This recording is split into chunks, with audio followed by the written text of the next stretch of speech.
contents of the course. What we are going to teach you is CCNA200-301, and you are going to get Cisco ASA Firewall modules for free. The entire module or the course will be taken up by Sagar. We also discussed about the package, that what you people are going to do in this and what all things you're going to get from this from the enrollment of the course.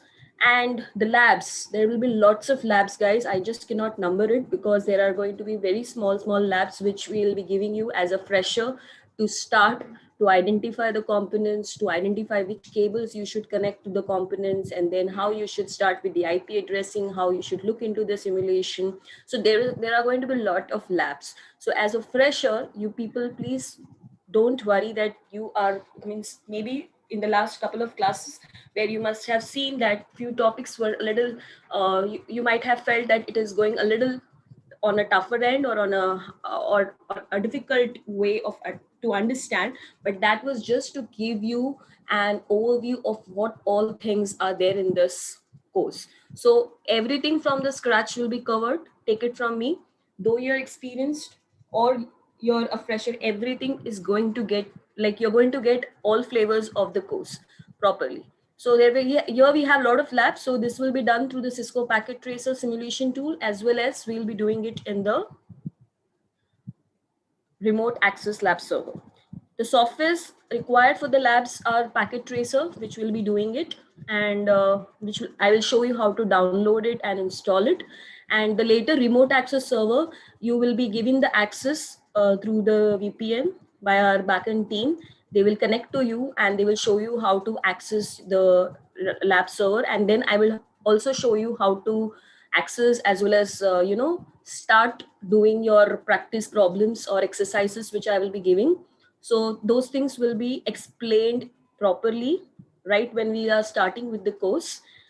This is just in the last few days, we have just touched few topics related to networking, so as to get the feel and the curiosity, to just raise a curiosity among you all why you should learn about networking. So these are the firewall topics which will be covered. We understood some basic terms related to networking, that is bandwidth. We understood the LAN-MAN definition and its features. And then we proceeded to distinguish between a public-private network, the different layers of the OSI model and its functionalities, their roles. We have just discussed this in brief. We are going to dig into it, each layer. Okay, we are going to specifically the data link layer, network layer, transport layer. We are going to learn all these things in detail. So whatever we learned in the last couple of days, this was just an overview of the course. So we learned about the different functionalities of the OSI model. We went through the different, how does the data flow in a network, what kind of the components we have in the network, which helps the communication possible. So how many layers are there on those components? All these things we have understood. Then we went through the TCP IP model, which was basically to make you understand that this was the protocol which is used in the internet. This is a protocol suite which we have basically used over an internet. OSI is just a reference model. So that was something which we have understood. We understood some different protocols working inside different layers. And then the last class, we discussed about the different communications, that is a unicast, broadcast, and multicast. And then we went on to the topologies, the way we architect a specific network in a bus topology manner. So topology is just an arrangement of your systems. So we went on to this, what are the pros and cons of individual topologies, and we are going to cover in detail. This was just an introduction. We will give you some real-time examples. I'll ask you to do something on the packet tracer to design a topology with so and so number of components, give them the IP, and all these things will be given like a problem statement. So as of now, we have just given an introduction to these topologies. We have given some introduction about the devices, like we have the network interface card, we have the repeaters I just mentioned yesterday. Then we went and discussed about the hubs, which were basically, there are two types of hubs, an active and passive, but we understood that this is not used in the practical scenario, as it does not support scalability, as well as it is of not much use because it tries to broadcast to all the other ports whenever it receives a message. What I can say is hub is a kind of a repeater itself. Just because a repeater receives a message or an information, it just boosts the signal and it tries to give it back. So hub is a kind of repeater which one can say. So we discussed about hubs, we discussed about the bridge, that what is a bridge, how basically it tries to connect two segments which are using the same protocol. It has only two ports. So bridge, we understood about the bridge, that the bridge is working in the data link layer. Yeah, something which is very important is, maybe I must have not discussed yesterday, is that we should be able to distinguish the layer under which the device are working. For example, when I talked about repeater yesterday, that it helps to strengthen or reshape the signal whenever it receives into its one port, and it gives back in, like it strengthens and then it tries to just resend or just send that signal to the next port. So there are only two ports mostly which we can see on the repeater side.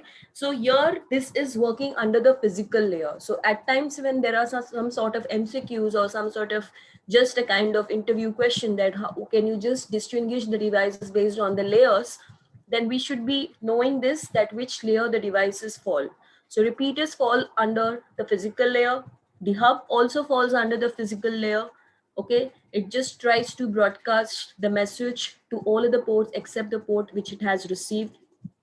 Then we understood about the bridge, that the bridge has a capability like a repeater, I can say, that it can try to just try to get the signal, filter out the noise from the signal, which was not there in the case of a repeater. Also, it has one advantage of filtering the traffic on the basis of MAC address, that it will look into the MAC address and it will decide to which port should it forward, okay, to which port that particular MAC address is sitting. One of the very big difference which the bridge has is, it was basically used to connect the two hubs, I can say. It was used to connect the hubs. It was not used mostly to connect the end devices, which we generally use with the help of switch. We connect the end devices like computers or laptops, which is not possible mostly with bridges. With bridges, it has normally two ports, and with those two ports you can connect. It was normally used to connect the hubs. Okay, it was generally used in those times to connect the hubs, and hubs were acting like to design a LAN. Okay, so that was one of the disadvantage with the bridge, so that we cannot use it to connect to the end devices. And secondly, it was not scalable. Okay, unlike switch, which has lot many ports, as many ports you want, 8 port, 12 port, 24 port, 48 port, and those ports are connected directly to your end devices. However, with the bridge it was not the same case. So there is one such difference which I can point out with the bridge and a switch. So all these devices today we are going to look down into the packet tracer. So we discussed about the bridge, that what it is. You can see from the diagram which I have just pointed here, that the diagram which shows a bridge is having only two ports. And even if I just check here, that they are normally used, like if you connect a bridge, there will be two hubs which will be there, and the bridge will be connected to these hubs, and these hubs will have all the end devices connected to them. So this would be mostly the, just a minute guys.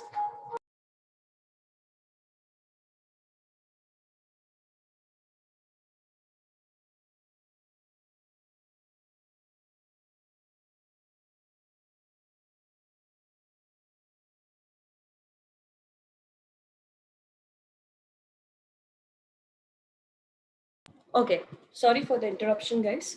So basically, what I see here, or you can see here, that there is a bridge which is there. It is used to connect. So there is a LAN segment here, and another LAN segment is here.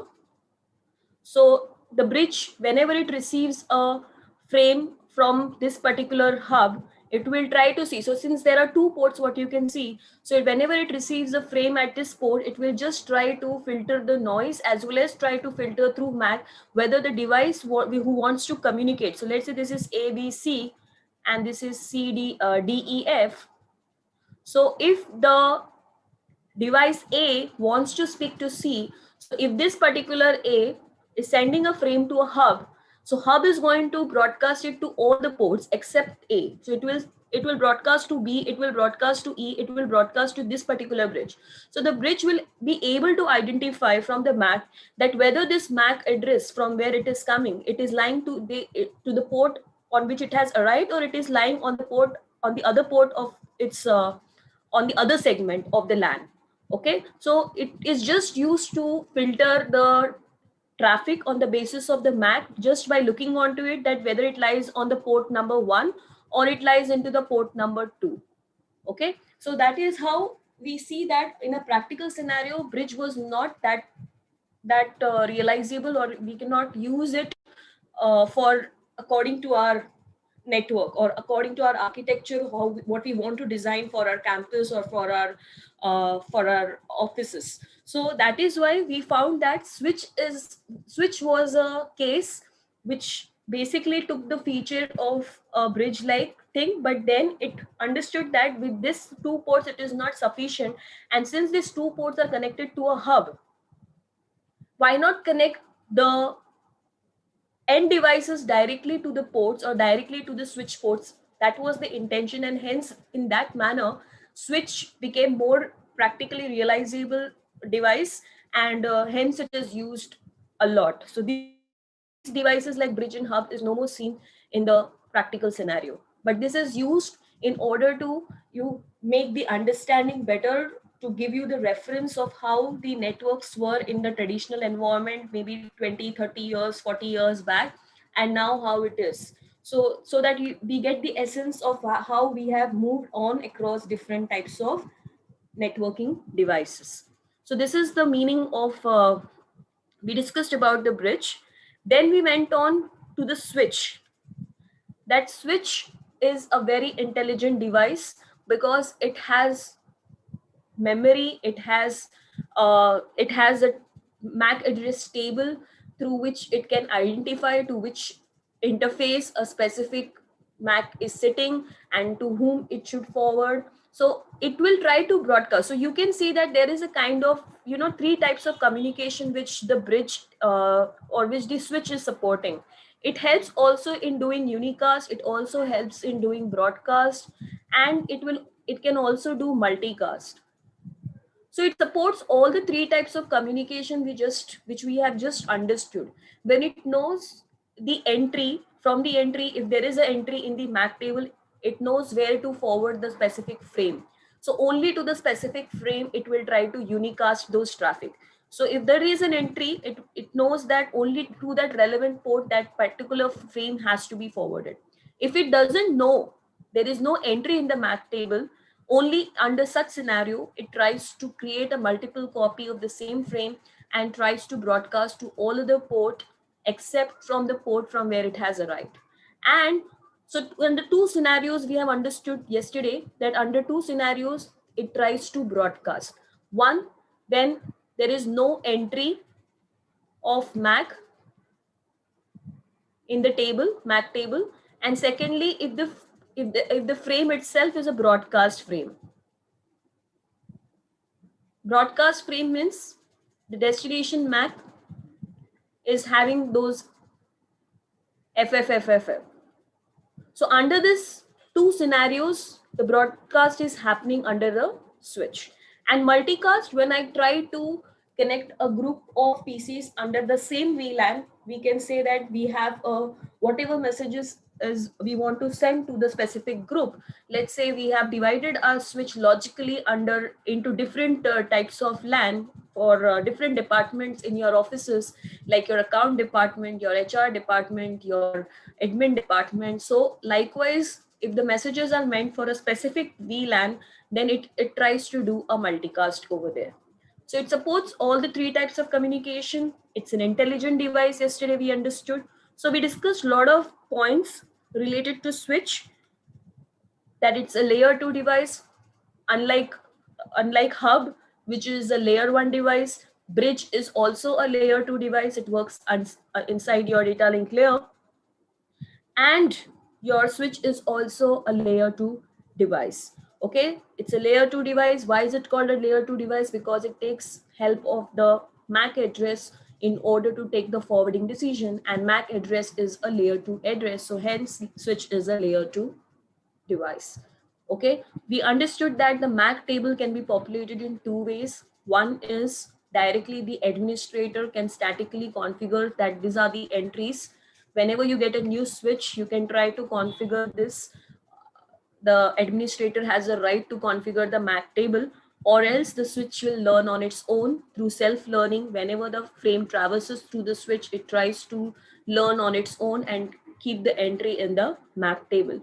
But we understood that there was a fault that if you have lot many devices connected into your network, so how many entries the switch should keep, because the memory is limited, the RAM is limited, the processing is limited. So in order to uh, uh, have a solution to such problems, we understood that the Cisco has taken up some initiative that they said that there is a standard now, maximum we can have 4096 entries in the MAC table, and every time frame traverses through the switch, so the entry will be refreshed and it will be there in the table for 5 minutes. If there are no such communication happening between those devices, those entries needs to be flushed out from the table, so that we can have a good processing, or you can say the forwarding decision can be taken quickly. There will be no delay in the forwarding. So for those things, we understood that Cisco has set the limits. Well, there was some confusion yesterday related to the IP, but I told you all that since we have switches which can work in layer 2 as well as in layer 3, so for a layer 2 switch, we don't configure any IP address on the interface, right? We don't configure any IP address on the interface, but since we have to do remote access to the switch, so we'll require an IP for management purpose, for a telnet purpose, or for SSH purpose. So in those cases, we try to configure an IP under a VLAN. Okay, so the commands which you can see here, you don't need to worry this entirely. These things of configuration will be taken care right from the scratch, right from each and everything in the packet tracer as well as in the remote access lab server. You will not feel much of a difference, but you will get more confident while doing accessing through remote lab server, because you will feel that there is an actual device whose like iOS or images being there in the switch or the router, and you are going to configure those devices. There will not be much of a difference while you configure in the packet tracer, which is a simulation tool, or a remote access lab server. It's just that you will get a feel of solving the problems. There will be some, maybe we make you create some problems and ask you to troubleshoot and try to resolve the problem, which normally a network engineer is supposed to know, that if there is a kind of problem ticket which we get, so we should know how to resolve such issues. So we may create problems over there, and also we can also create those same problem statements with the packet tracer also. So we'll be doing that properly. The broadcast domain and the collision domain, in case you people are not clear here, don't worry, because we will be studying in detail over here. As of now, what is important to know is that switch is a layer 2 device. It works on the principle of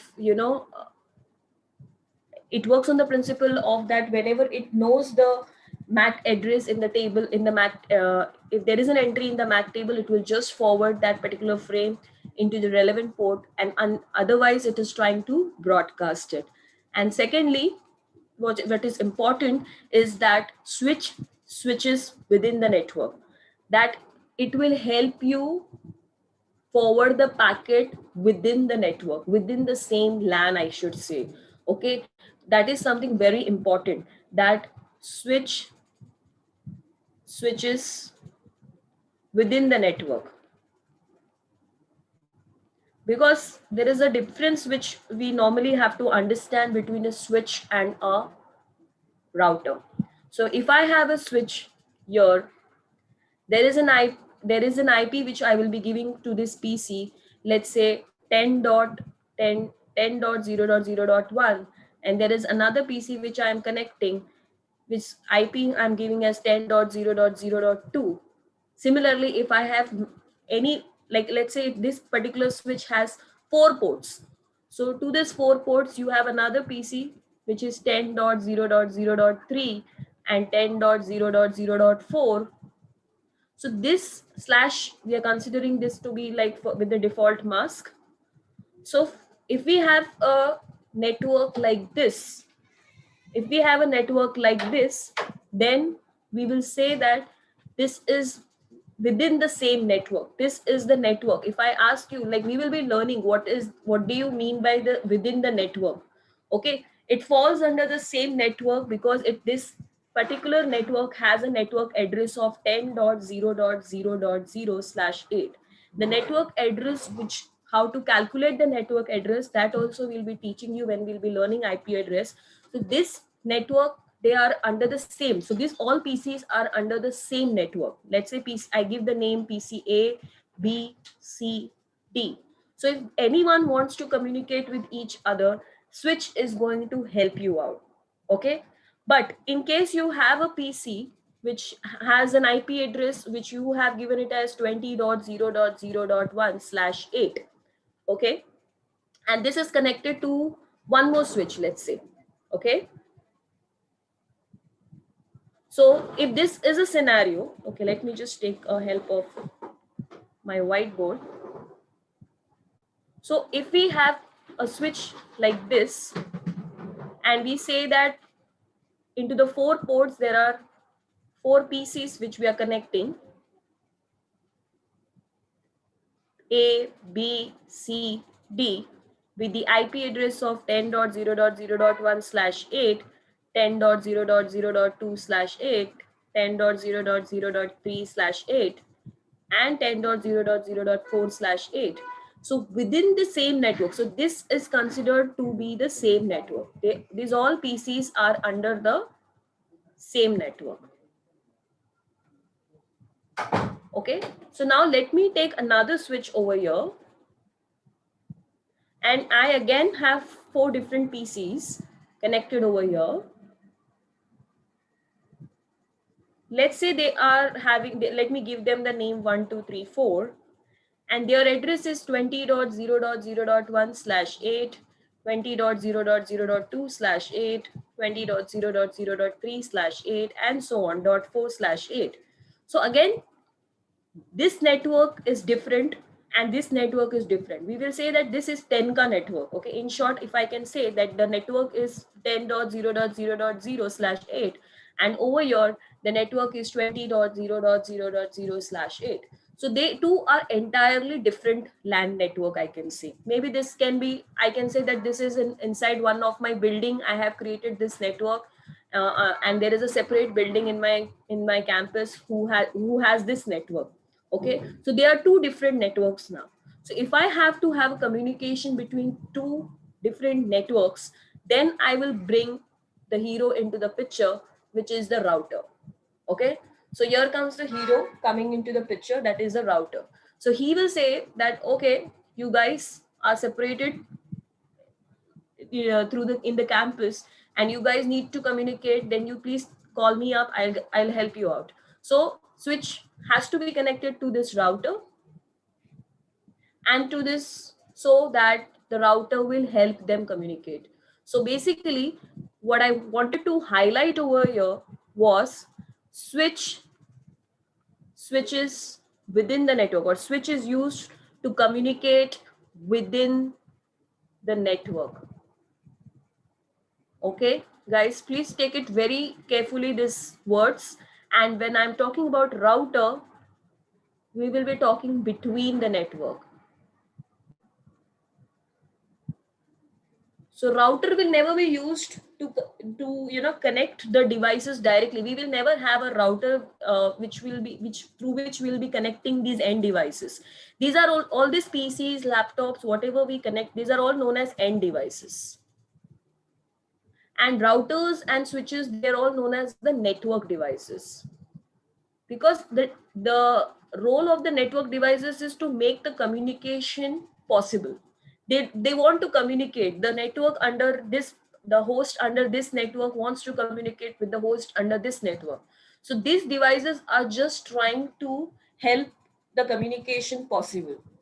So never ever we try to connect directly any end devices to the routers. The routers are connected to two different networks. I can say this is 10 ka network and this is 20 ka network. So if any request comes, okay, if any of the requests, for example, for the first time you have developed this topology, you have developed this network. So let's say PCA wants to speak to PCD. Okay, we'll understand one example from here, that PCA wants to speak to PCD. Now you have brought this brand new switch. You have just connected the devices. There is no MAC entry into the device, into the switch. And for the first time, we already have understood that there will be a kind of ARP request which will be given or which will come out of this PC. So as soon as the ARP packet arrives, we know that as soon as the ARP packet arrives, the ARP packet is supposed to be having a broadcast frame. Okay, the ARP request, whenever it comes, mostly the frame is what we say that the destination MAC, since it is not known, so the destination MAC is coming with the broadcast address. So what does the switch does? The switch tries to create a multiple copy and sends it to PCB, PCC, PCD, as well as, means it is trying to send it to all of the ports. So let's say this is port number 1, 2, 3, 4, and 5. So it sends it to all other ports. Okay, so all of the ports are going to discard this. Only the PCD is going to respond it. Okay, also let's say if I just, for in this scenario, PCB is going to discard, PCC is going to discard, and even the router is going to discard, because the router will say that the network or the device to which you want to speak, because it is a broadcast frame. It is a broadcast frame, so I am not going to accept any kind of broadcast frame. A router never accepts any broadcast frame. It will try to just drop that particular packet, because I am talking about router. Now I will not say frame, I will say as a packet, because I know that router sits inside the network layer. So inside the network layer, we use the data unit as packet. And inside the data link layer, where the switch is sitting, we say in terms of frames. Okay, we use the terms frames, and here we use the term packets.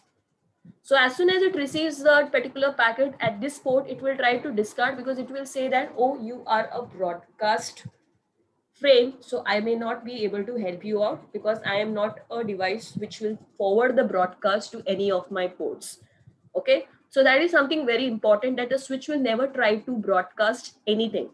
Unlike a switch which takes a frame, and in case it's a broadcast frame, it tries to create multiple copies and tries to send on all the ports except on the one from where it has received. So here at least D is going to reply, because D knows that it is my frame, request has come for me. So D is going to send that particular thing. So the MAC entry has already been made. So now this will be a unicast reply from the switch. Now let's say instead of PCA to PCD, we have a scenario where PCA wants to speak to the PC1. Okay, PCA wants to speak to the PC1. Then how do you think this thing will work? Because again, the switch is not knowing the MAC address of PC1, which is sitting over this network. So again, what is going to, it is going to create an ARP request. So ARP request, as soon as the switch is going to receive it, the switch will try to broadcast it to all the other ports. So what will happen? What do you think? What should happen under such scenario? Any guess?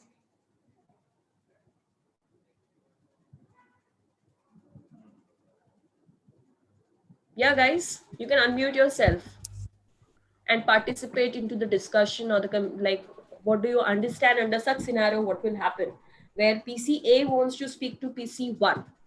Okay, so MAC address or the entry is not available to the device. There is, the switch does not know anything. So even the PCA has no entry in the ARP table. So again, it will try to broadcast, create a destination MAC with FFF and give it to the switch. And the switch is going to broadcast to this port, this port, this port, as well as this port. Now PCB is again going to stop that thing because it is not meant for that. It will understand that this is not my IP. Even this is going to stop because it will also understand that you want to speak to PC1 means its IP was 20.0.0.1. So this even PCC is going to drop that frame or that packet. Even PCD will receive that frame. It will try to open up the physical link, physical layer, data link layer, and then the network layer. It will realize that again you have not come for me. It will go to the router will see, okay, you are a broadcast frame, so first and foremost I will not be able to help you out to send the broadcast packet to any of my pool. So again this is going to discard the frame. So then how this communication will happen? What do you think? So everywhere the all the devices are discarding and even the router is discarding now. So under such scenario, how this PCA will communicate to PC1? Any guess? Okay, Sangeeta, the all PC are in same VLAN or in different VLAN? Sorry? So all PCA and PC1 are in same VLAN or different VLAN? VLAN, they are all now, let's say default, by default, they are all under VLAN Okay. 1. This switch is different. Okay, This then switch we is have different. to. They are Okay. all by default under VLAN 1. Okay. So on the router we have to define default gateway. Do you think we should define the default gateway on the router? No, in a PC1 and PCA also, and give the address at interface of the router. Exactly. Exactly. We are assuming that there is an IP address which is given on the interfaces of this router. And whatever address we are giving on the interfaces of the router, it has to belong to the network where it has been connected. So under, I will just name it out here. Let's say this is, I'm just giving this 2 dots so that you can understand. So these are the two interfaces. So at this interface, you are going to give the network which will be similar to the 10 network. Whatever you have given to the PCs, let's say 10.0.0.4. So here you have given 10.0.0.5. And to this interface, you should give the IP address which belongs to this network. So already till 2.4 we have already given. So let's say I will give this address as 20.0.0.5. So on the interfaces, we have to give the network to the we have to give the IP address of the network which it has been connected to. Okay, so you see that there are two different networks. So router is routing between the network. So one thing which you just mentioned correctly, that there is something which is missing, that is default gateway. Okay, so the default gateway needs to be configured to all the PCs what we have. So we have to set the default gateway to be 10.0.0.5, 10.0.0.5 to all the PCs. That this is going to be my default gateway whenever I want to communicate to any other network. Okay, any other network you want to communicate, there should be a default gateway.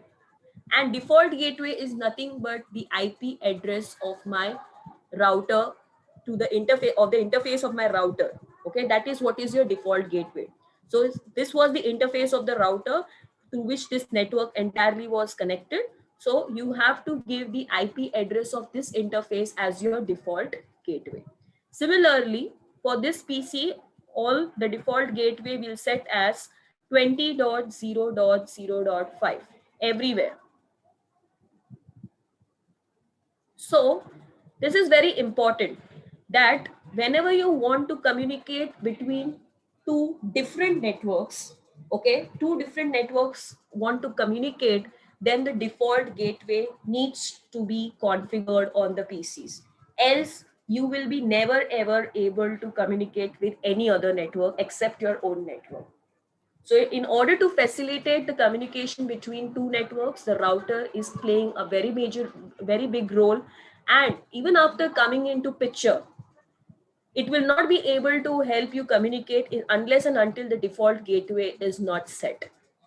Okay, so two very important things that you want to communicate, two different networks want to communicate with each other, place a router, give them the respective IP addresses as per the network to which it is connected, and then also don't forget to give the default gateways to your devices.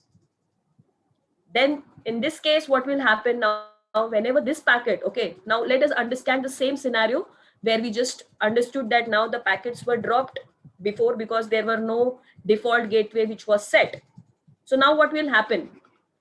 Let's understand that when the default gateway has been set, what should happen now according to this? According to this, now let's say again I am taking the same scenario that PCA wants to speak to PC1.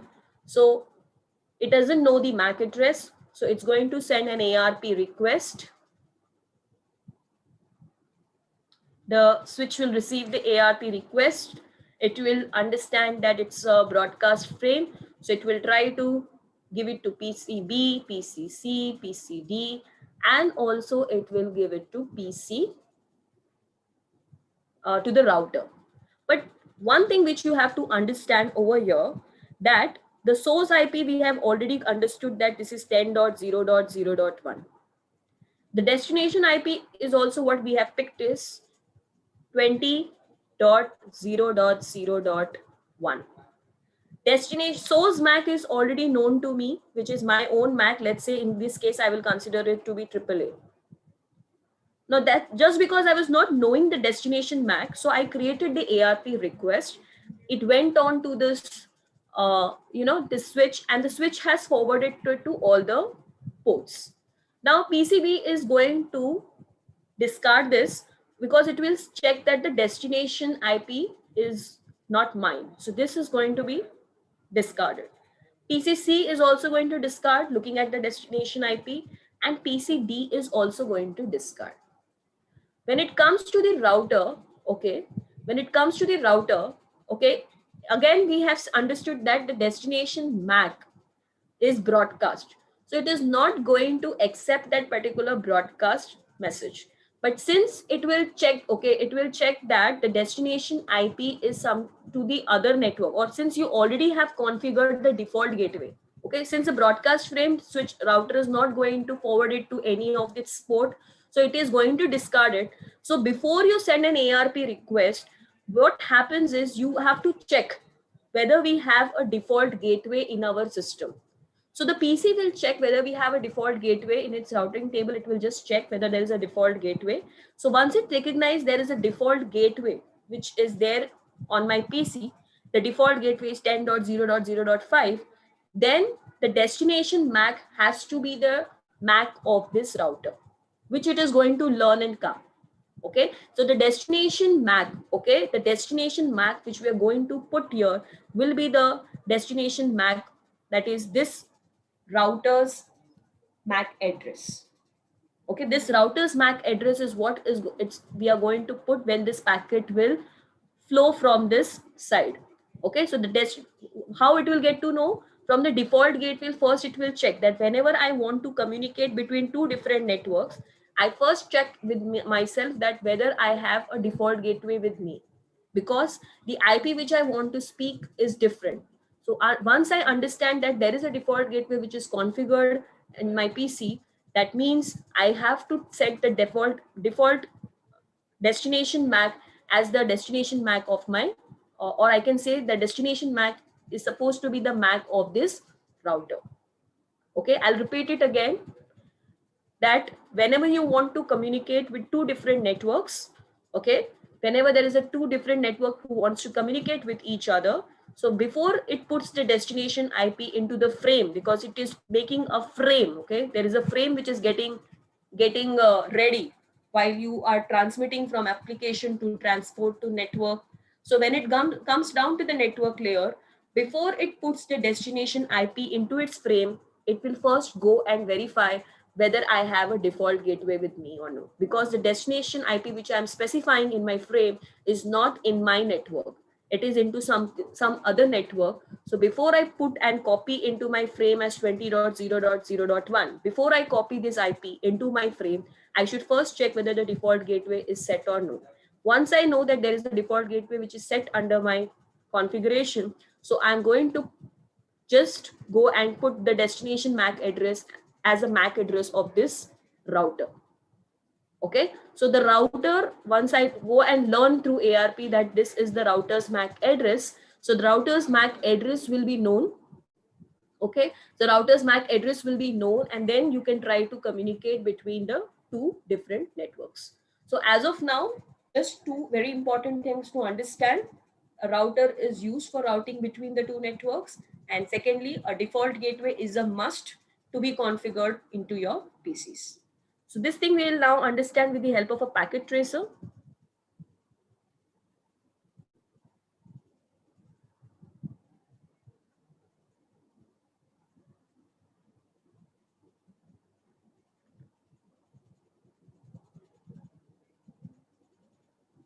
Okay, guys, is the packet tracer visible to all of you?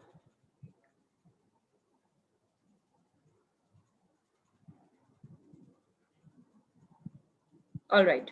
So here you can see at the bottom left, we have network devices, which you can see. Okay, when you click on this, you will see there are different network devices down. There are routers. Okay. You just need to pick and drop that thing. There is a switch. There is a bridge. Okay, I'm just placing something else. So there is a bridge over here. There is a router. There is a bridge. Then you also have a hub, which is there.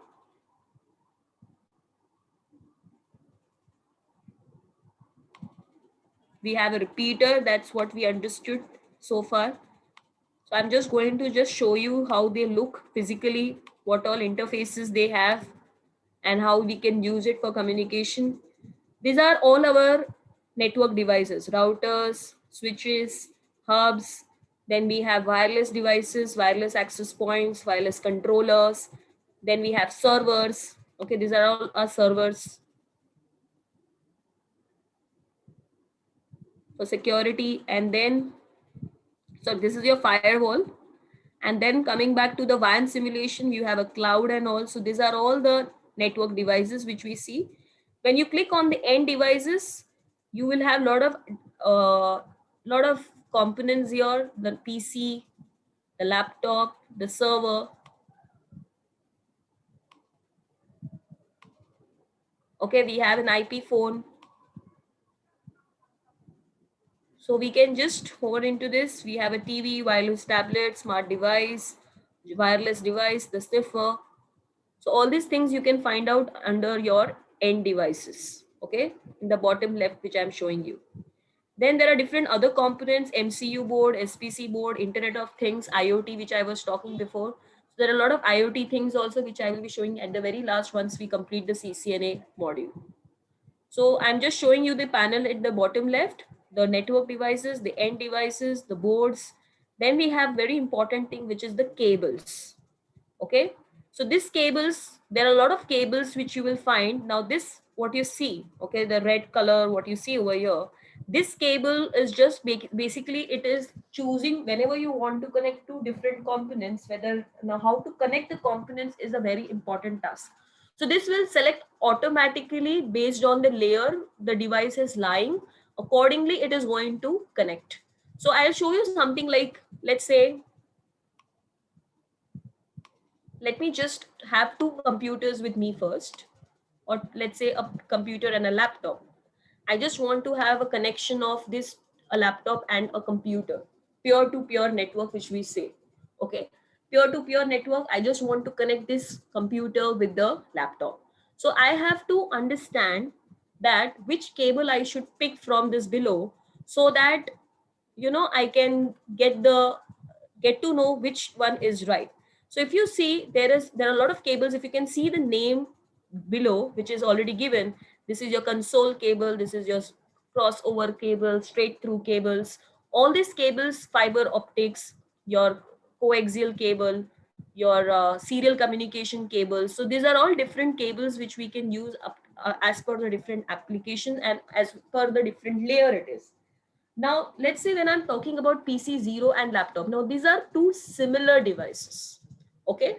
Now let me connect one more computer. Before I just connect them, let me say that I want to have a PC connected to a switch, which is there here.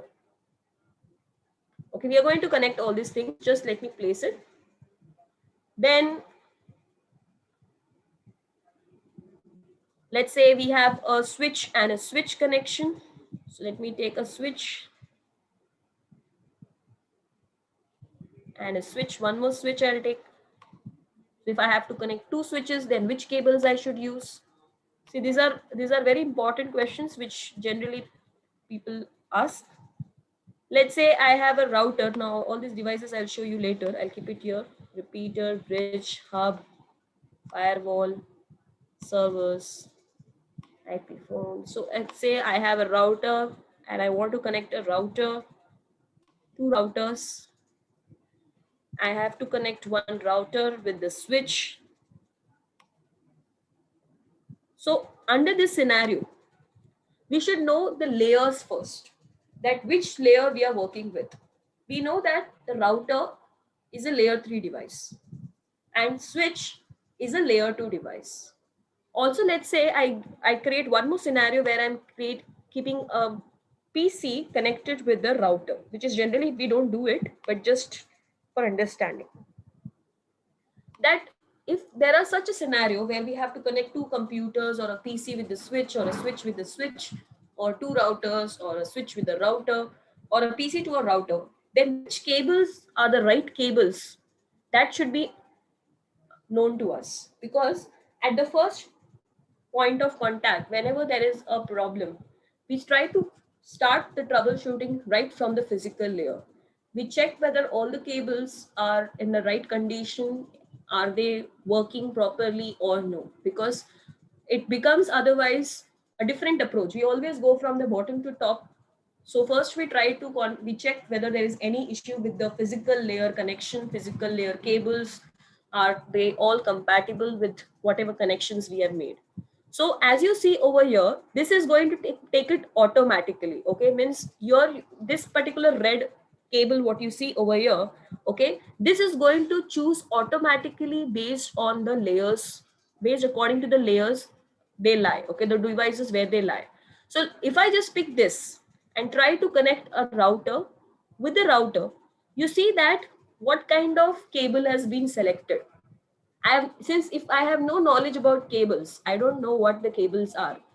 At the very start, I've just started with the packet tracer simulation tool and I just, had connected few components, but I don't know which cable should be selected. So this is going to be of much use to me. I'll just connect it. It is going to pick the right one. So from the figure, you can see that the routers which I have connected, they are lying under layer 3 and they are in the same layer. So if you have to connect the devices which are under the same layer, then you have to use the crossover cable.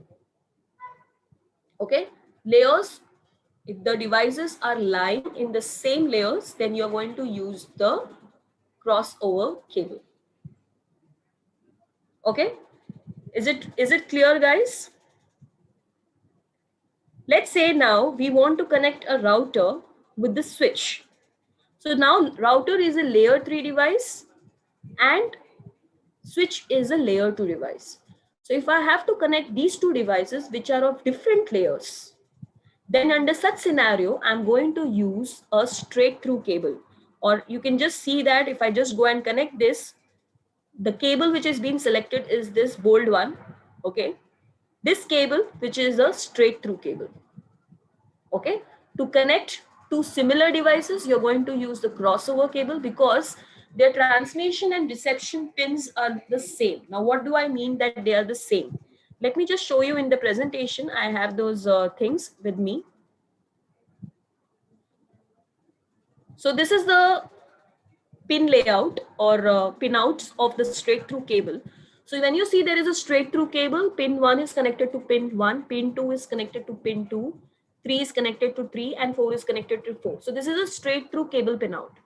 Whereas when you go to the crossover, so the crossover is like this, where one is connected here at the transmitting end if there is one, so the receiving is at pin number 3. So when you want to connect two similar devices, you have to understand that you will be using a crossover cables. And when you're going to connect, okay, to different devices, so for those different devices, you're going to use the different devices means according to the layer. You have to understand that according to the layer, if they are under two different layers, then there has to be a straight through cable which has to be connected. Okay, we have already talked about the end device and the access device. So these are the two cables, straight through and crossover. There is one more cable which is so this is what I wanted to say, and we are looking into it, that if there is a switch and a router, they are different layers. So straight through cable, a switch and a switch, it's the same layer. So you have to use a crossover, a router and a router, they are in the same layer.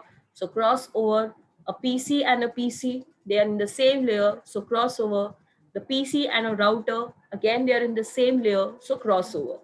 So we should be able to have this idea which one we have to use, the straight through or the crossover. Now this cables when I'm talking about, you must be wondering which cable is this? What type of cable is this? Now these are nothing but twisted pair cables. Okay, we can have either the shielded or we can have the unshielded. So whatever cables which I just talked about, these are nothing but the twisted pair cables which we use. And there are certain specifications when you go into the market and you're trying to get those cables, cat 1 cable, cat 2, cat 3, cat 4. When you are saying this, basically you're specifying the categories, and based on the basis of that categories, the data rate is being given to you. So when we talk about the fast ethernet 100 mbps, okay, 100 mbps is the speed when we talk about fast ethernet. So we are going to use this category 5 cable. Okay, these are the categories which are mentioned on the left side. So these are the basic more detailed specification regarding the cables. So if you want to have a connection, LAN connection which has a fast ethernet 100 mbps, then you're going to use a cat 5 cable. Accordingly, the cable specifications are being chosen for twisted pair. So these are twisted pair. Why is it twisted? So that the noise can be eliminated. This is the reason of twisting the cables. Generally, this is again asked, why do the cables are being twisted and why they are not running parallelly? So the reason of splitting or twisting this uh, cables is just because the noise will be getting added up equally on both the pairs. So when you twist them, so there is a cancellation of the noise or the interference which is there, which is basically which cannot be eliminated, and it's just there. So by twisting the cable, you are trying to eliminate the noise. And I said that there is a shielded and unshielded. The shielded and unshielded is basically to again get immune from noise. In order to get immunity from noise, you have this kind of shielded, which is a metal shield, and here you have an unshielded one. So basically, based on your application and based on the kind of noise immunity you want to have or the less of interference you need to have, you can use any one of them, the shielded one or the unshielded one. So these are about the categories of cables. So when I talked about the straight through cable or the crossover cables, those cables are nothing but they are falling under twisted pair. And how many such cables we have? There are basically three types of cable which we generally have. That is a twisted pair, the coaxial, and the fiber optic cable. So where we normally use twisted pair cables when we are talking in terms of fast ethernet and all. And fiber optic cable can also be used when we say that we want to have a router to router communication. So just let me show you that. So let me just remove this. So if I can have this connection to be made between the two routers, if I want to have this. Okay, just a minute. So I need to select a different router in that case. Now this is not supporting this kind of cable. I'll show you later in the other part. So there are different, like this one which you see, this is an optical fiber cable where we want to have a backbone network. When we create a backbone network where we generally use optical fibers, so there we will use the optical fiber cable. And here this one is the coaxial cable. Again, this can be used when you want to connect some wireless towers, like let's say, okay, let me just check. There are towers into this.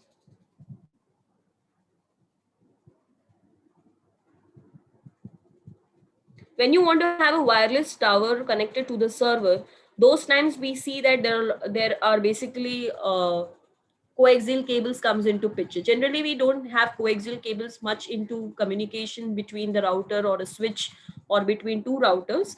We generally have normally a twisted pair cable which is used, either a straight through or a crossover. So for two similar devices, you are going to use a crossover, and for different device, you're going to use a straight through.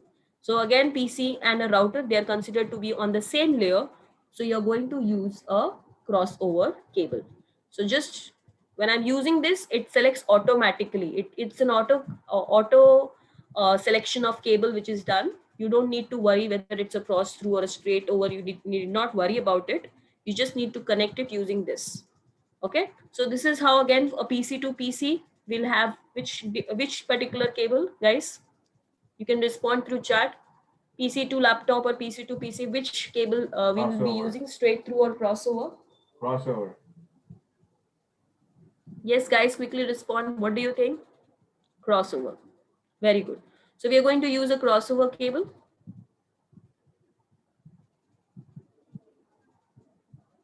Okay. So same way, now this PC and switch, if I want to connect a PC to a switch, now this is different layer. Switch is a layer 2 and the other one is a considered to be layer 3. Okay, normally we can consider a PC and a router, they are in the same layer or a kind of similar layer device. So you can see that a PC and this, they are different. So you will be using a straight through. Very good. So I guess you have understood this, which cables we have to use for which purpose. And again, a switch and a switch, they are same layer device. So we are going to use a crossover cable for that. All right. Now, why the colors are different? There are three different colors which you see on the cables, that those are some red color, green color, and amber color. Why is it so? Because we'll understand when you connect two devices, let's say the PCs which are being connected. Now this thing which you saw amber in color, this particular one, it just turned green because it is taking some time.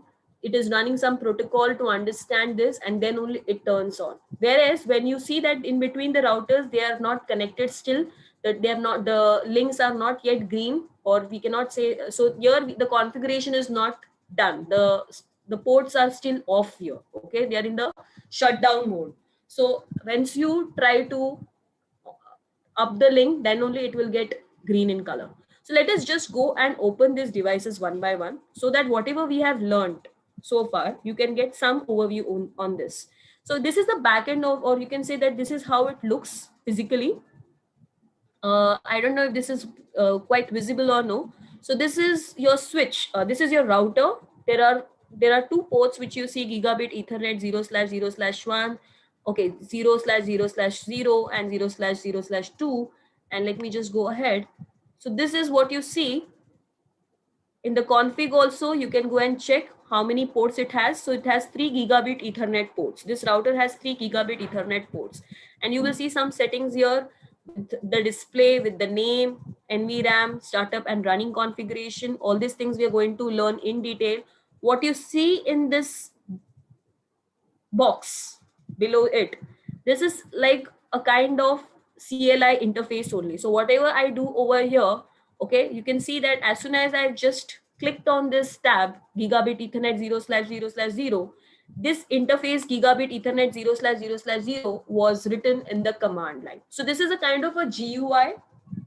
At the very start, when you are not comfortable with the command lines, though you have to get very comfortable with the command lines. I will be maximum time I will be using the command line interface, but just to give you a short, rough interview of this rough overview of this, that when you just click on this, you are basically trying to write this command: interface gigabit Ethernet 0/0/0/0, and then you try to give an IP address, you try to give a subnet mask, and then you try to keep it on. This on is basically, so I've not entered any command here. Now let's say I just give some address 10.0.0.1.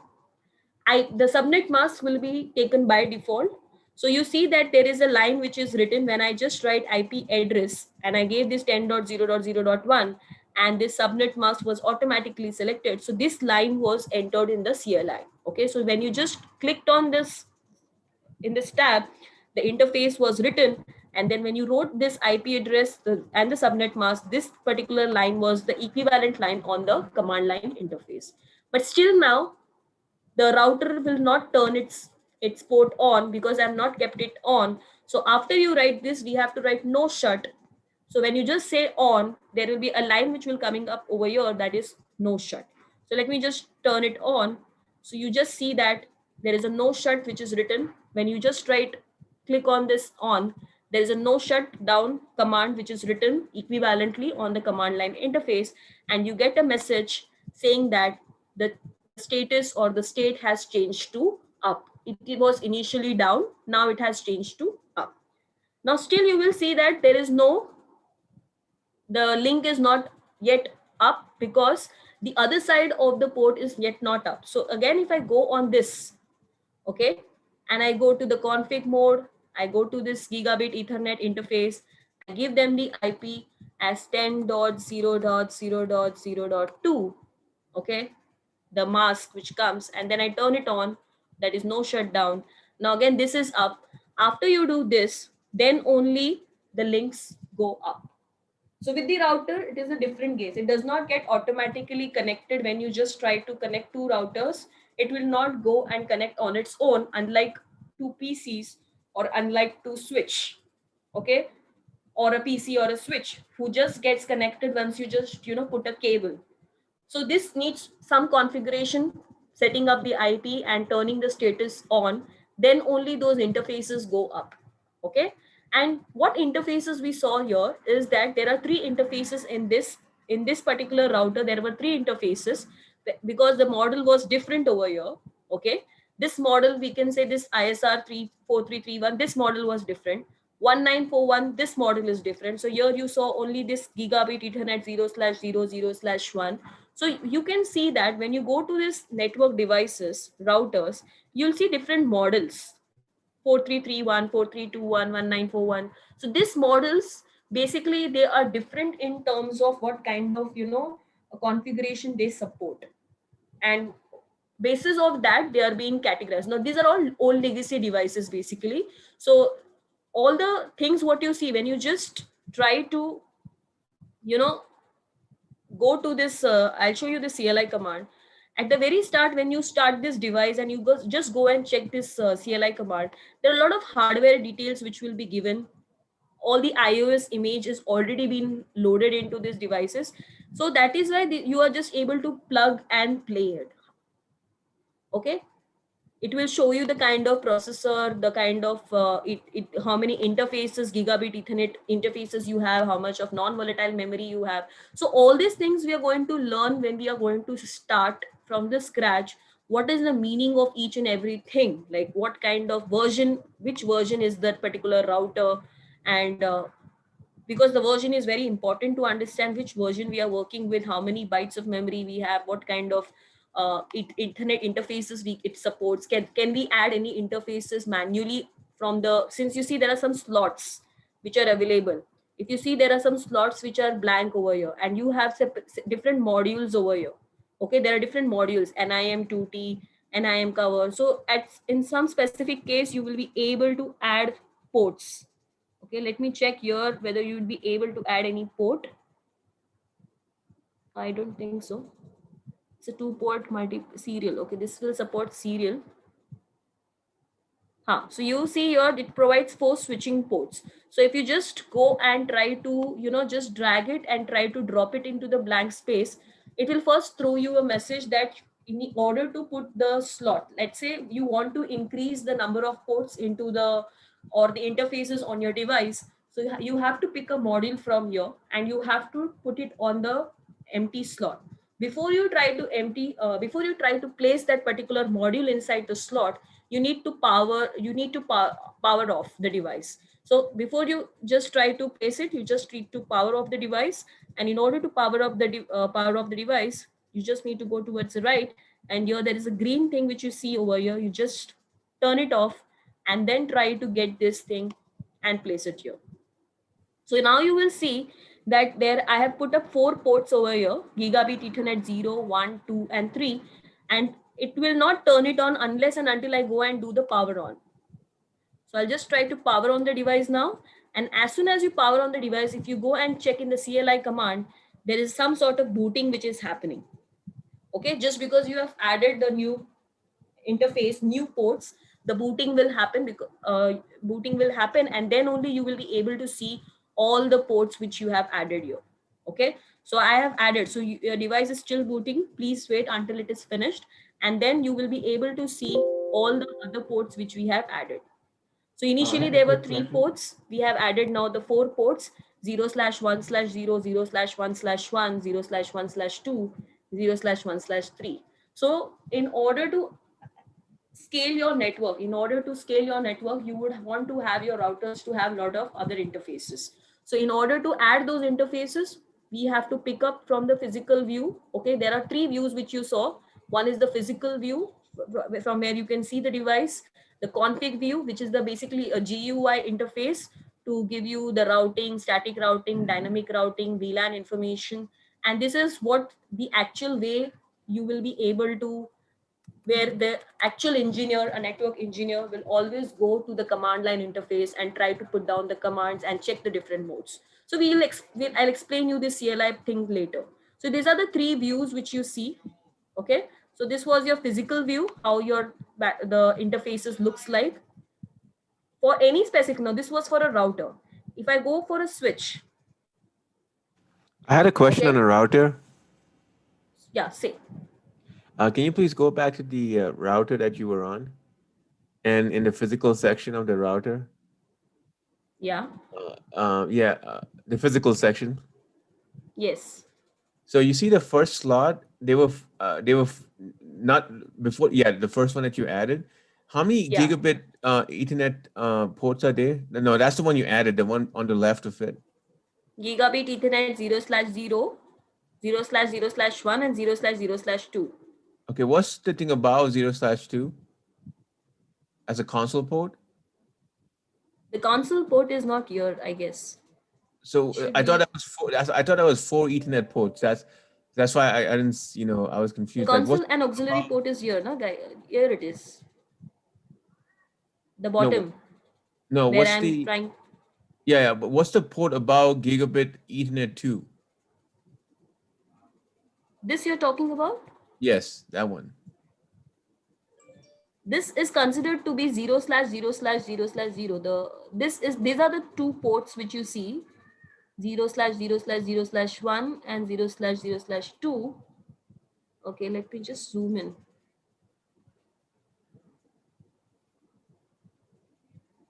just a minute.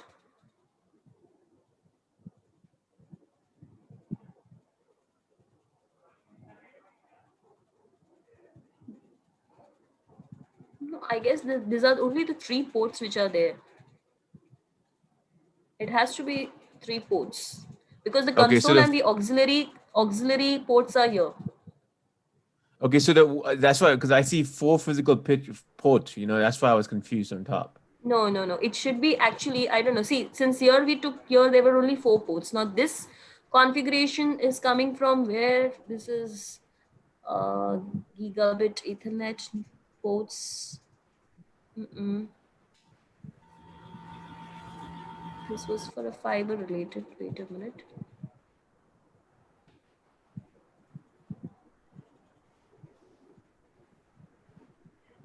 Okay.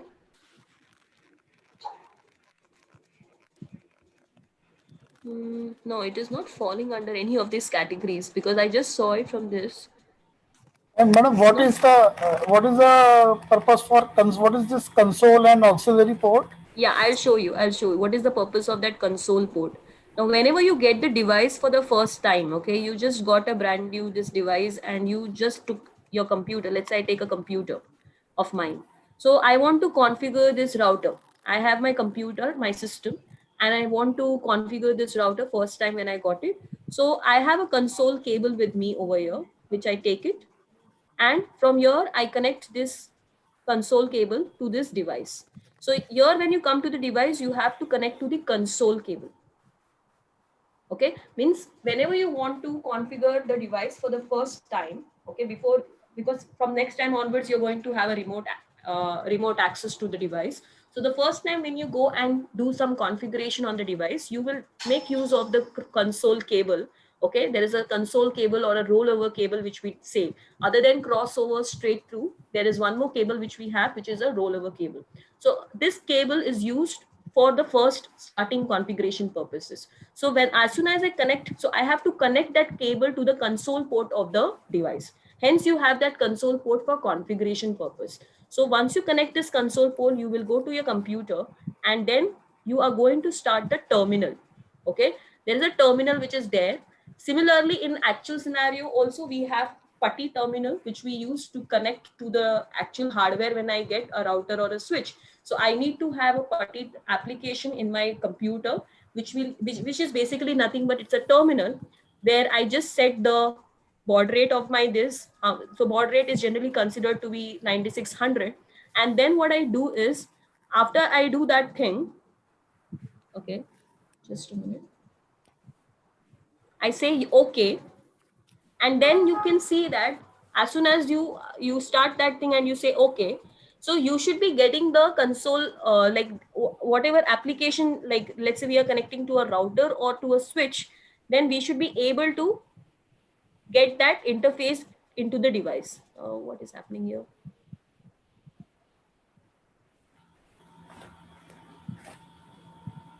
Okay, just a minute, I connected something wrong here.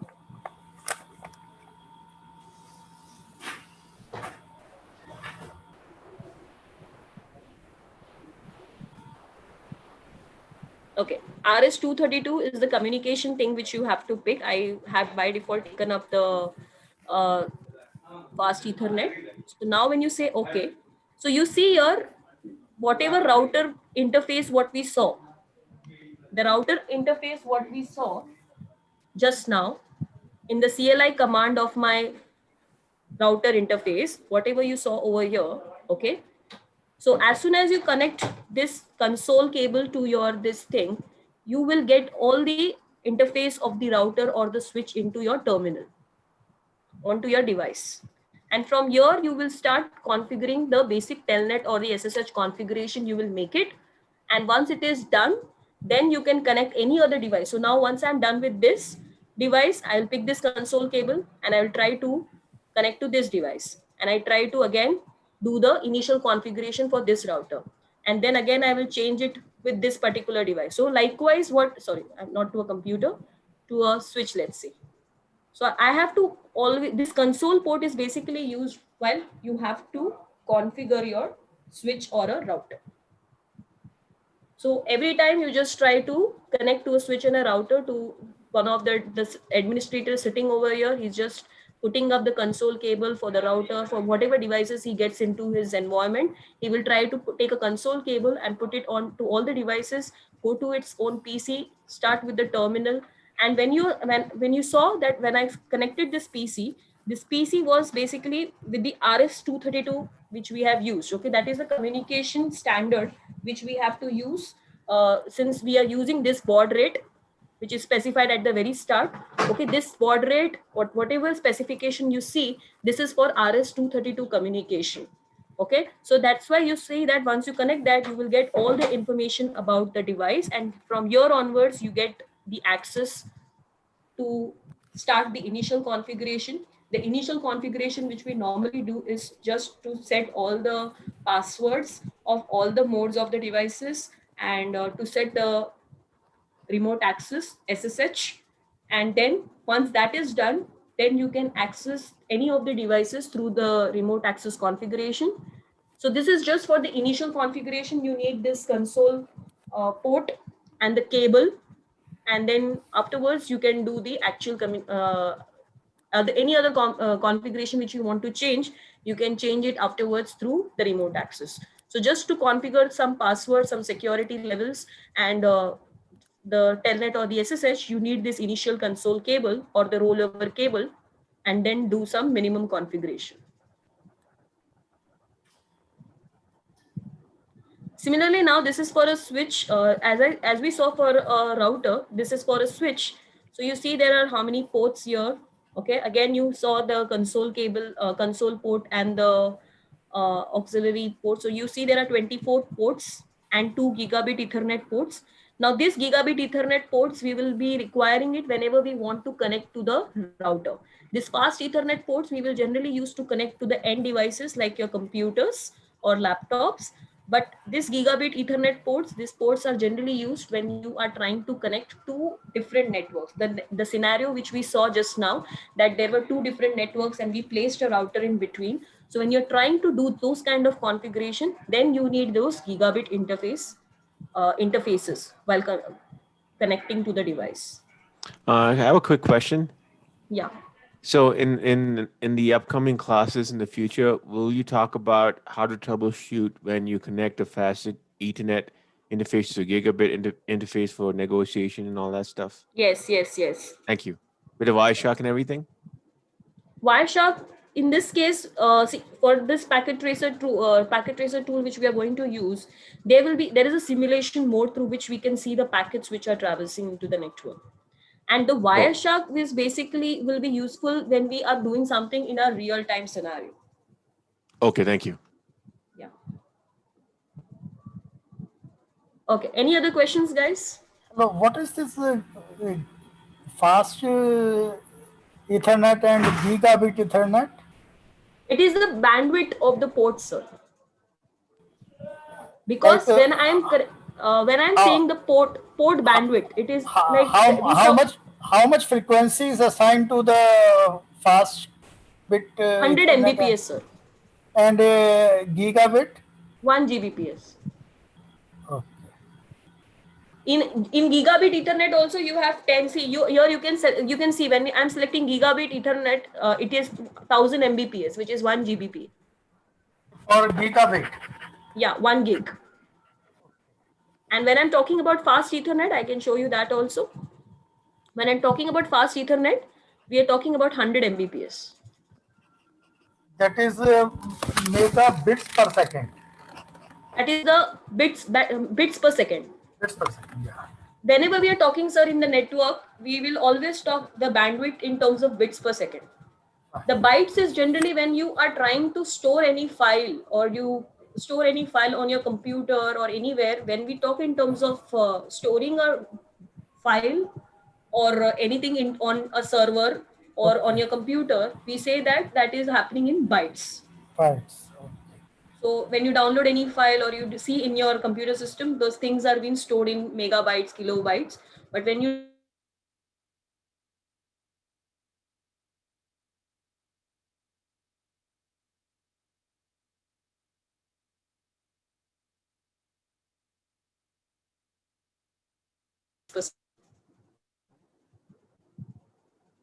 so these are the port bandwidths, like what capacity the port can transmit the signal. What is this SFP? SFP? Sorry, sir? RJ45 is a port and another is SFP ports. RJ45 is the connector, sir. When you are trying to put a cable into your ports, those ports, when you insert that cable, you are inserting with the help of a connector. So RJ45 is a connector when you are inserting the twisted pair cable onto the ports of the devices. I'll just show you if I have it in the diagram. And please show the coaxial cable also. Yeah, see, this is like a console cable which we generally have when we try to connect the computer with the router or to a switch. Just now what I showed. So this is generally a rollover cable which we say, and in your computer when you are selecting, you have to see that this is a RS-232. Now these days we have USB type of connection also. We don't have a serial, like these days the laptops what we get is generally having the USB port. So the cables also nowadays which are coming up are supporting the USB connection or the USB port. Otherwise previously it was taking by serial communication. Yes, it was a serial communication. So that's why we had this RS-232. Okay. And please show the coaxial cable also. I didn't see. So the coaxial cable is just a normal cable. Let me just see if I have it. The The coaxial cable is just like any other cable like we have in our connected to our televisions and all. Okay. So those cables are generally used when you want to connect, let's say your tower, your 4G, 5G networks which we have. So where you want to connect your tower to the base station server or somewhere there. So there we have this concept of coaxial cables coming up. Generally, the coaxial cables, there is some kind of like the way we have twisted pair cables, which is very cheap and it supports different types of bandwidth. Unlike a coaxial cable, which is more bulky and specifically you cannot like they are generally used for a different set of connecting the components. Uh, I Do you could show you. do you have any slide which will tell us about the characteristics of each cable speed wise? Yes, I will be discussing this in the. I have the characteristics and like I can show you the graphs also, like how their specific diameter or a specific range the cable support for how many kilometers or for how many kilometers that specific cables are being used. So all the slides I have it just now because I've not taken it much because we have less of time and this is not very in detail type of a lecture. It's just a demo lecture. So I just thought let me make it a bit light. Okay. We will get into the specifications once we start with the lectures, actual lectures. So I have a presentation of all these cables, devices, exactly how many ports what we saw just now, and the kind of interfaces we saw, and even the kind of iOS image which I just showed you for any other component when you go, any other model you pick. So how is this model? How to read these values, or what are these values meant for? What is the MAC address? What you see, and what are the values of the different registers? What you see over here, the image. Okay, all these things we will discuss in detail. The version of the device, how many ports it has. You can just look and see, this is what the hardware specification of those devices. So this is when you are using the simulation tool. This comes in a package, like, okay, since this has already been installed into their softwares, you can see like this. However, in real time scenario, when we will do it in an emulator like GNS3 or any other thing, we have to actually download their iOS image just like the way we download it for any other operating system, and we try to install that thing. So in the similar manner, we download their iOS images and we try to set that iOS into the hardware, and then we start the configuration. So So those what are the difference between the packet tracer and the GNS packet tracer software? is a simulator, so it's a simulation tool, Okay, and and where you GNS? just don't have any interface of interfacing your actual hardware real time scenario. Let's say I want to connect some of my hardware which I have it along with my current topology or my current network. So that kind of features is not available with packet tracer. However, with GNS3, you can also have there is a flexibility that you can have an actual hardware scenario which is there around you to connect with the topology which you have developed in the GNS3. So it's an emulator. So you will actually try to, download the template of the device. You will try to put the iOS into the device. And then once you put the iOS, then it will start. Then you need to boot the device. So it is as good as you're trying to take up a hardware like a computer and then trying to install the operating system and then try to use it. It is close to the real Yeah, it time, is close to that way. like But a production environment. yeah, Production so the environment. remote lab server access which we have, which we will be giving you, so there those kind of scenarios are being created where the template which we have already uploaded all the iOS images into it, and then you people are going to work on that.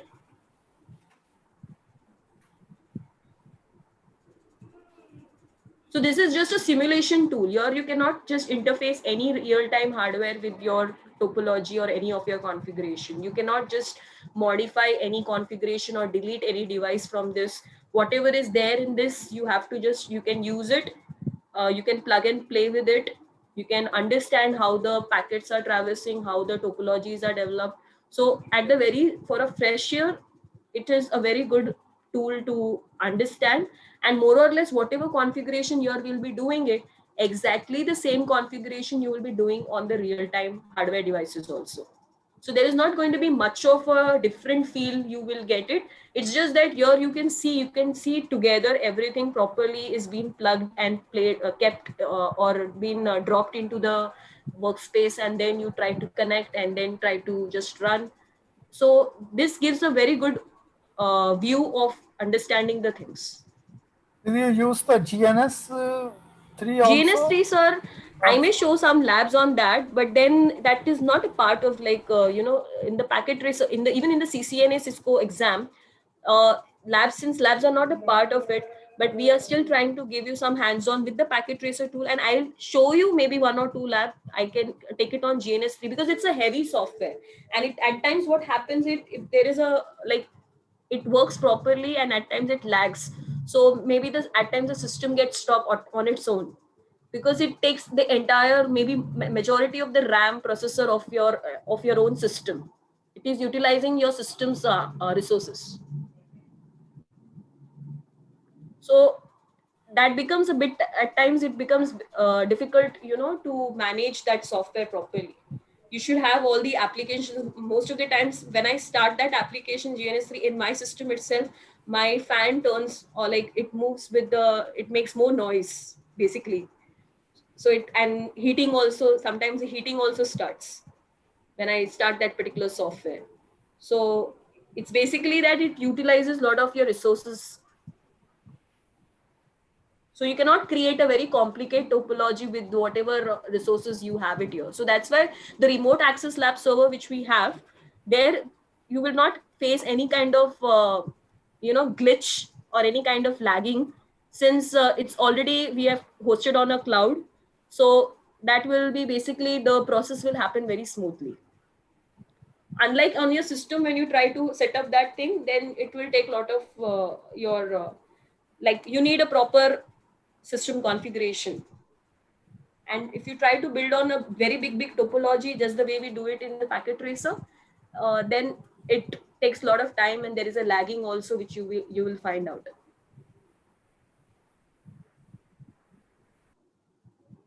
Okay, any questions, guys? And I hope all of you have enrolled it for the class which we are going to start from Monday. We'll be discussing from the scratch everything. Whatever we had just done it in the last 5 days, it was just a demonstration of few of the topics. Yeah, I had 2 questions. Will you be talking in detail about, stuff I hear at work, single mode fiber versus multi-mode and dark fiber? I have it in my slides and my presentation. Thank you so much. The different modes of fibers and what bandwidth it supports and which one is used. What does dark fiber mean? You'll also go to that. Sorry? Dark fiber? Dark fiber. Yeah. Dark fiber, I have heard about this for the first time. Okay. And I know about the optical fiber cables, which are working with different modes. And there are different types of indexes which you have, the step index and the different kind of gradual index which you have, in order to support, like, to have less of scattering and less of dispersion when the signals are traversing through the cable.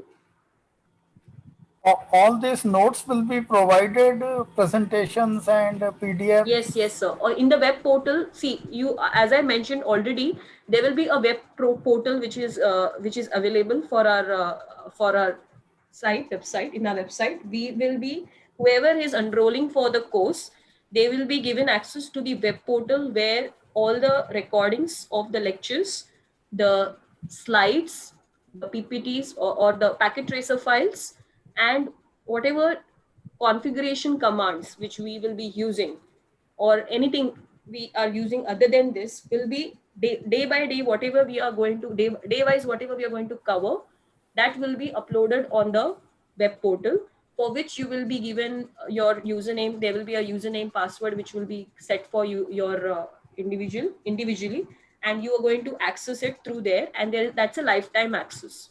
Okay. However, for the remote server, which we are creating for the labs, for firewall, ASA firewall, as well as for the CCNA, that is free access for 4 months. But Cisco Packet Tracer, which I will be showing you to download, and then whatever topology we are creating during the lecture, you can also do it simultaneously and check out whether you are able to follow it properly or no. And then I may give you some assignments on some packet tracer questions, that go and develop a network with so and so devices and configure so and so an IP, and just try to check whether your network is working or no. So packet tracer thing will be always there with you. Okay, and the remote access lab server, you can all take that benefit of the way I said that in GNS3 we are basically working the same way the event that lab is being created. This lab which I was talking about, it's hosted on a cloud, so there you will get the actual feeling of the same thing what we do it on the packet tracer can be done over there also. So this is the lab set which has already been there. Sagar was supposed to show this today, but maybe don't know, with some technical issue he could not show that. And But what this is is something which we will be showing you first at the very start, how to access the remote lab server. ENG means ENG? That's again a part of an emulator. Like the way I said, GNS3, EVENG is the another emulator which we have. Okay. But it's much more better than GNS3. So after this 4 months, this remote lab server access, it is chargeable? That information you have to get it from Sagar. He is the right person to say about this. You mentioned 4 months free. Yeah, 4 months free access, because there have been different batches which we are running. So you will be given a specific time slot or something like that, that this is a slot which is available for you, because there are different batches which we are working with, CCNP, firewall, and other batches. So all the students are given a specific time slot, and a specific other labs, like similar labs have been set up for them also. So accordingly, I guess this lab server access has been given.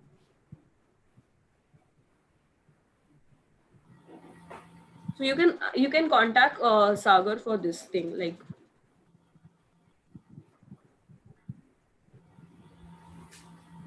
But anyways, for CCNA thing, you with the packet tracer itself, you can develop a lot of topologies and learn from it. Like, since nowadays we are also learning IoT, and all simulations are also explained through Cisco packet tracer first, and even the firewall concepts, few of the firewall concepts can also be taken up on the packet tracer. But this remote means, even if you don't have this after 4 months, if you don't have this access, you can still work with the packet tracer, and maybe you can also install this event software and try to develop some topology and then work. The problem is that there is a lot of difference between the simulation environment and the real-time production environment. I don't think so, sir. Maybe what you can feel is 80-20% difference, like 80 to 8, nearly 80-85%. I feel it is the same, because the commands are not going to change. The interface is not going to look different. Whatever interface you just saw, and the CLI interface, which I showed you the all the information regarding the hardware, the motherboard, everything, those interfaces is going to remain the same. And some of the things are you can say missing or lagging in the simulation part. Yes. It is very much which is very much important in the real time production environment. Because the models what we are using here, the models what the packet tracer is using is not the actual models, which, because they are the old models, what I can say. Yes. So yes, there is a difference in the features or the kind of commands which are being supported for a specific model. So that you can, like, that is what difference I say, that maybe 15 to 20% or 25%, that difference you may find out. But the way of configuring it at the start, the way of understanding it is not very different, I feel. Because I find that most of the times, since when I'm like doing it, I tell my students, like, maybe because you feel that on a packet tracer you get a very general overview at very one shot. which you may not find it maybe with the real-time scenario. You have to understand which IPs are given for which rack, from which rack I have to access which router, and what IP has to be set, or what from the switch which connection has to be made. Maybe that is something which we have to jot down on a paper properly. I have to draw and assign those IPs and understand my network. In this, you will teach the details of DNS also. DNS, yes. IP services, when we'll be talking about DHCP, NATing, patting, detail, because DNS also will be DNS itself a very big concept. Sorry, A lot sir? of in DNS there are a lot of insight issues are there. But DNS is very deep. Yeah. So from the packet tracer and the Cisco CCNA200-301, that exam point of view, I will be covering all the details related to DNS.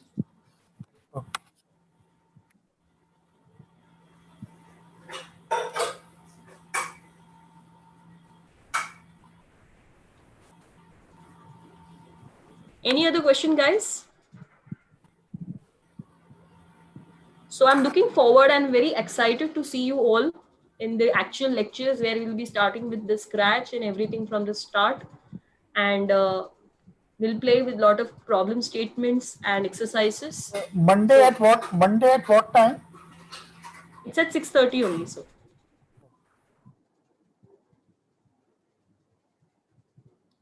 How many hours all up for the CCNA? CCNA, see, we are going to conduct this course for roughly around 2 months. And the timings, as I said, it is 6:30 to 8, Monday to Friday.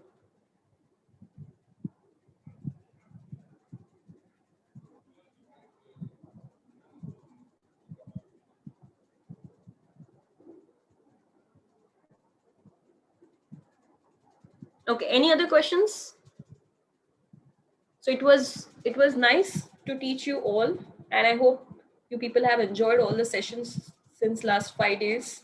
And I will be looking forward to see you on Monday, and we start with the new energy and new topics from the scratch, like from the topics whatever we have done so far. That was just an introduction point of view. It was from the demonstration point of view. Everything we are going to go dig and get inside to the depth. Thank you so much. Have a good day.